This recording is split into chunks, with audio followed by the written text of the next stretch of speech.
Guys, ayan, paano umakyat sa StreamYard.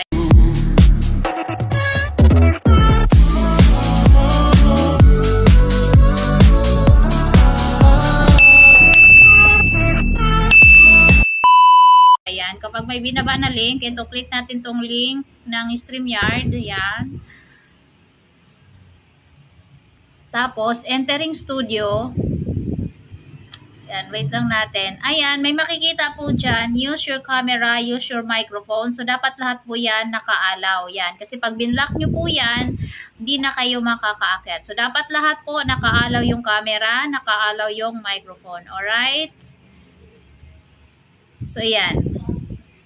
Ganyan na siya. And then, kung gusto mong mag-off cam ka dyan. Yan, pwede ka magamit ng avatar dyan. Pero ako walang avatar. Kasi wala akong nakasave yata ditong picture. I don't know. Let's check kung meron akong picture dito. Check natin kung may picture ako dito. So, ayan. Magpapalit ako ng avatar. Patay dito. Ito na lang kasi ito lang yung nakasave sa aking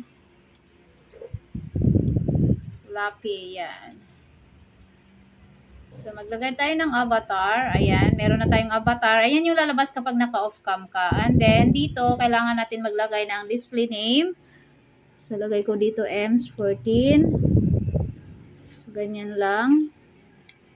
And then, bago ako umakyat para hindi maingay, para mag-off naman ng microphone yan. Mute. Yan, basta sa laptop, sa cellphone, ganun lang din. Ito yung open cam. Ito naman yung unmute or mute. Yan.